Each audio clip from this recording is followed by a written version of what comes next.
राधे राधे सभी को, welcome to my channel. आज के ट्यूसडे टॉक वीडियो में मैं आपके सामने प्रस्तुत कर रहा हूँ भगवत गीता के अध्याय दूसरे श्लोक 61 से लेके 70 तक, जहाँ पे श्री कृष्ण अर्जुन को बता रहे हैं कि अपनी जो सेंसेस होती है, अपनी जो माइंड होता है, उसको अगर हम कंट्रोल में करते हैं तो हम कितना कुछ लाइफ में कर सकते हैं, कितने कुछ पॉजिटिव डिसीजंस लाइफ में ले सकते हैं। इसी के बारे में श्री कृष्ण अर्जुन को बताते हैं। तो आइए वो श्लोक देखते हैं और फिर बात करते हैं। राधे राधे। तो आइए अब हम भगवत गीता का पाठ शुरू करते हैं। तो ये है अध्याय दूसरा श्लोक 61वां, जो है तानि सर्वाणि संयम्य युक्त आसित मत्परः वशे ही यस्य इंद्रियाणि तस्य प्रज्ञा प्रतिष्ठिता। यहाँ श्री कृष्ण अर्जुन से कहते हैं कि हे अर्जुन, जो भी व्यक्ति अपनी फीलिंग्स को, अपने विचार को अपने अंदर रखता है, कंट्रोल में रखता है और अपना पूरा ध्यान मुझ में यानी कि श्री कृष्ण में लगाता है, वो एकदम बुद्धिमान व्यक्ति कहलाता है। लाइफ में हम जो भी काम करते हैं, हम जो भी वर्क करते हैं, चाहे वो बिजनेस हो या जॉब हो या पढ़ाई हो या कुछ भी हो, उसमें हमें हमारी फीलिंग्स को, हमारी सिचुएशंस को हमारे अंदर कंट्रोल करना बहुत ही इंपॉर्टेंट है। अगर हम कोई भी इम्पल्सिव डिसीजंस लेते हैं और वो इम्पल्सिव डिसीजंस अगर रॉन्ग हो जाते हैं तो हमें बहुत ही नुकसान होता है। इसलिए हमें हमारा जितना भी फीलिंग्स है, जितना भी नेगेटिव फीलिंग्स है, वो हमें कंट्रोल में रख के कृष्ण का ध्यान करके लाइफ में आगे बढ़ना चाहिए। यही श्री कृष्ण अर्जुन को कहना चाहता है। अब आगे देखते हैं कि श्री कृष्ण अर्जुन से और क्या कहते हैं। तो ये है अध्याय दूसरा श्लोक 62वां, जो है ध्यायतो विषयान् पुंसः संगस्तेषु पजायते संगत सजायते कामः कामात् क्रोधो विजायते। यहाँ श्री कृष्ण कहते हैं कि जब हमारे सेंसेस हमारे कंट्रोल में नहीं होते तो उस सेंसेस से अटैचमेंट पैदा होता है और उस अटैचमेंट से डिज़ायर्स पैदा होते हैं, डिज़ायर्स से लस्ट यानी कि कामना पैदा होती है और जब वो कामना पूरी नहीं होती तो गुस्सा आता है।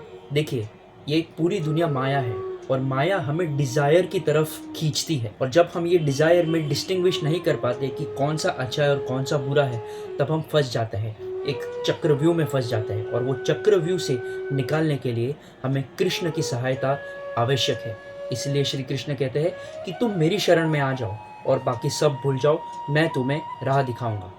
अब आगे देखते हैं कि श्री कृष्ण अर्जुन से और क्या कहते हैं। तो ये है अध्याय दूसरा श्लोक 63वां, जो है क्रोधात् भवति सम्मोहः सम्मोहात् स्मृति विभ्रमः स्मृति ब्रह्मशात् बुद्धिनाशो बुद्धिनाशात् प्रणश्यति। श्री कृष्ण कहते हैं कि जब किसी इंसान को गुस्सा आता है तो वो भ्रम में पड़ जाता है और जब वो भ्रमित हो जाता है तब उसे पता नहीं चलता कि उस भ्रम में वो कर क्या रहा है या करना क्या चाहता है। इसलिए अपनी इंटेलिजेंस भी खो बैठता है और जब वो अपनी इंटेलिजेंस खो बैठता है तब वो इस मटेरियल वर्ल्ड में वापस घूमते रहता है। इसीलिए कभी भी आपने नोटिस किया होगा कि जब भी कोई इंसान गुस्से में होता है तो उसे पता नहीं चलता कि वो क्या बोल रहा है या क्या कर रहा है। इसलिए हमें हमारे गुस्से को और जितनी भी ऐसी नेगेटिव फीलिंग्स है उसे कंट्रोल करना बहुत ही इम्पोर्टेंट है, बहुत ही ज़रूरी है और ये सिर्फ कृष्ण कॉन्शियसनेस से या कृष्ण ज्ञान से ही संभव है। अब आगे देखते हैं कि श्री कृष्ण अर्जुन से और क्या कहते हैं। तो ये है अध्याय दूसरा श्लोक 64वां, जो है राग द्वेष विमुक्तेस्तु विषयान इंद्रियाश्चरन् आत्मवैश्य विधेयात्मा प्रसादम अधिगच्छति।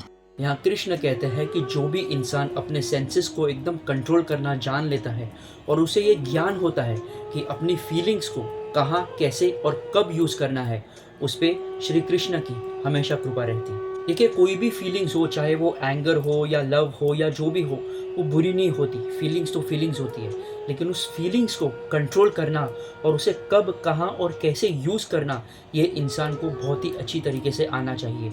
इसी को कंट्रोल ऑफ फीलिंग्स कहते हैं, इसी को कंट्रोल ऑफ सेंसेस कहते हैं। यही श्री कृष्ण अर्जुन को कहने की कोशिश कर रहे हैं और भगवत गीता के माध्यम से हमें बताने की कोशिश कर रहे हैं। अब आगे देखते हैं कि श्री कृष्ण अर्जुन से और क्या कहते हैं। तो ये है अध्याय दूसरा श्लोक 65वां, जो है प्रसादे सर्वदुःखानां हानिरस्योपजायते प्रसन्न चेतसो हाश्रु बुद्धिः पर्यवतिष्ठते। यहाँ श्री कृष्ण कहते हैं कि जो भी इंसान मेरी भक्ति करता है या मेरी शरण में आ जाता है, उसे इस मटेरियल वर्ल्ड से या इस मोह माया से मुक्ति मिल जाती है और वो फिर से इस मोह माया से छूटकर इंटेलिजेंट पर्सन कहलाता है। इसलिए अगर हमें इस मोह माया के बंधन से छूटना है और अगर हमें भगवत प्राप्ति करनी है तो श्री कृष्ण के शरण में जाना ही समझदारी का काम है। अब आगे देखते हैं कि श्री कृष्ण अर्जुन से और क्या कहते हैं। तो ये है अध्याय दूसरा श्लोक 66वां जो है नास्ति बुद्धिर्युक्तस्य न चायुक्तस्य भावना न चाभाव्यतः शांतिर्शांतस्य कुतः सुखम। यहाँ श्री कृष्ण अर्जुन से कहता है कि जो भी इंसान मेरी शरण में नहीं आता है उसका माइंड बहुत ही अनस्टेबल हो जाता है और मन चंचल हो जाता है। अब अगर किसी का माइंड अनस्टेबल हो और मन चंचल हो तो उसको हैप्पीनेस और पीस कैसे प्रदान हो सकती है। देखिए, श्री कृष्ण की शरण में जाना या कृष्ण कॉन्शियस अटेन करने का मतलब ये है कि हमें हमारी फीलिंग्स, हमारा माइंड हमारे कंट्रोल में लाना होगा। अगर हमारी फीलिंग्स, हमारा माइंड हमारे कंट्रोल में है तो हम सारी सिचुएशन से आसानी से डील कर सकते हैं, वरना हमें इस मटेरियल वर्ल्ड में हैप्पीनेस से और पीस से रहना बहुत ही मुश्किल हो जाएगा। यही भगवत गीता के द्वारा श्री कृष्ण हमें कहना चाहते हैं। अब आगे देखते हैं कि श्री कृष्ण अर्जुन से और क्या कहते हैं। तो ये है अध्याय दूसरा श्लोक 67वां जो है इंद्रियाणाम ही चरताम यन्मनो नु विधीयते तदस्य हरति प्रज्ञाम वायुर्नाम वमि वाम्भसी। यहाँ श्री कृष्ण कहते हैं कि जैसे एक हवा का झोंका एक नाव को अपने साथ अपनी दिशा में ले जाता है, वैसे ही एक भटकता विचार एक फोकस माइंड को अपने साथ अपनी ओर ले जाता है। देखिए, जब भी हम फोकस करने की कोशिश करते हैं ना तो बहुत सारे रैंडम विचार हमारे दिमाग में आते हैं जो हमारे मन को भटकाने का काम करते हैं।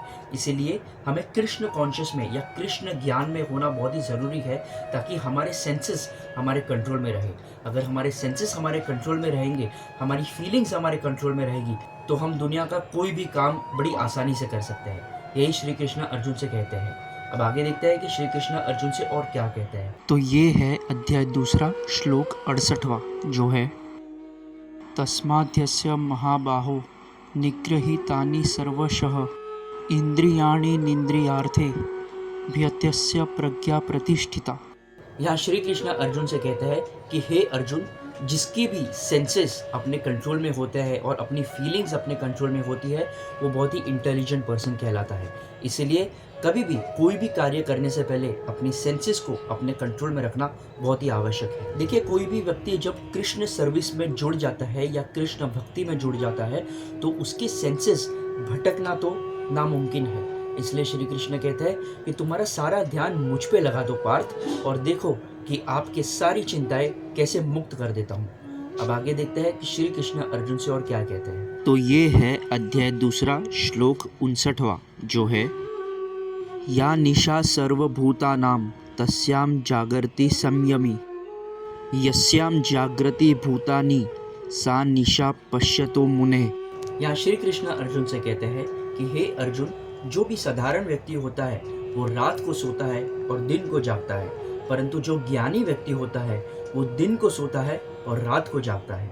यहाँ श्री कृष्ण दिन में और रात में जागने सोने की बात करने का अर्थ ये कहलाते हैं कि यदि हमको जिस पल से ज्ञान होना स्टार्ट होता है उस समय से हमारा सवेरा हो जाता है। इसलिए अगर कोई साधारण व्यक्ति जिस पल से उसे ज्ञान की भावना आती है तब से वो ज्ञानी इंसान कहलाता है और उसके लिए सवेरा हो जाता है।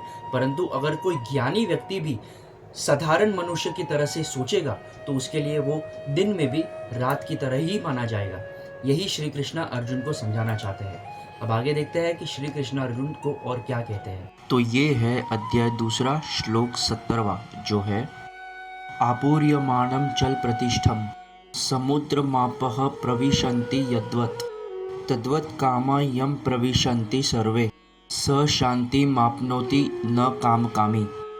यहाँ श्री कृष्ण अर्जुन से कहते हैं कि हे अर्जुन, यदि कोई इंसान अपने डिज़ायर से ज़्यादा प्रभावित नहीं होता, जैसे कि कोई नदी अगर समुद्र में जाती है लेकिन समुद्र पे ज़्यादा प्रभाव नहीं पड़ता, वही इंसान एकदम पीस में रह सकता है और अपनी लाइफ एकदम आराम से बिता सकता है। श्री कृष्ण कहने की कोशिश कर रहे हैं कि हमारे लाइफ में डिज़ायर्स ना होना ऐसा ज़रूरी नहीं है, लेकिन डिज़ायर्स अपने कंट्रोल में रखना और अपने सीमित रखना बहुत इंपॉर्टेंट है। यदि हम हमारे डिज़ायर्स हमारे सीमित रखेंगे, हमारे कंट्रोल में रखेंगे तो हम एक पीसफुल लाइफ जी सकेंगे, वरना ये लाइफ जीने में बहुत सारी डिफ़िकल्टीज आने शुरू हो जाएंगी। तो जैसे कि आपने देखा कि श्री कृष्ण अर्जुन को ये कह रहे हैं कि हे पार्थ, अपने जितने भी सेंसेस है, जितने भी इमोशंस है, उसको अगर हम कंट्रोल में रखते हैं, उसको तुम अगर कंट्रोल में रखते हो, तो तुम ये जंग आसानी से जीत पाओगे। ये जो युद्ध है, जो कुरुक्षेत्र वॉर है, जहाँ पे तुम अपने ही सगे संबंधियों के सामने खड़े हो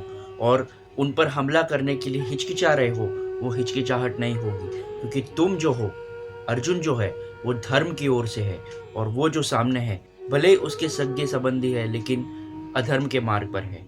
इसीलिए श्री कृष्ण कहते हैं कि अपने जितने भी इमोशंस है, जितने भी सेंसेस है, जितना भी अपना माइंड है, जो भी थॉट्स चलते हैं, वो अनवांटेड थॉट्स को, वो ओवर थिंकिंग को कंट्रोल में करो और युद्ध करो। कहीं ना कहीं श्री कृष्ण हमें भी यही कह रहे हैं भगवत गीता के माध्यम से कि कितने भी लाइफ में चैलेंजेस आते हैं, जो अनगिनत चैलेंजेस होते हैं, चाहे वो हमारा जॉब हो, चाहे स्टडीज़ हो, चाहे रिलेशनशिप हो, चाहे बिजनेस हो, चाहे कोई भी चैलेंज हो लाइफ का, ओवर थिंकिंग जो होता है वो हमेशा आता है।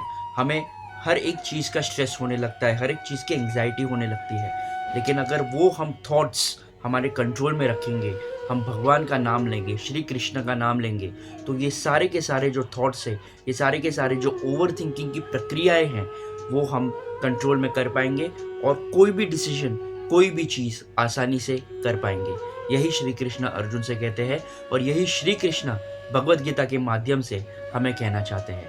तो आई होप आप लोगों को ये वीडियो अच्छा लगा होगा और इसमें से कुछ सीखने मिला होगा। अगर आपको ये वीडियो अच्छा लगा तो अपने फ्रेंड्स एंड फैमिली के साथ ज़रूर शेयर करना और उनसे कहना कि ये भगवत गीता की जो बातें हैं वो अपने जीवन में उतारने की कोशिश करें। मिलते हैं अगले वीडियो में, तब तक के लिए हरे कृष्णा, ओम नमः शिवाय।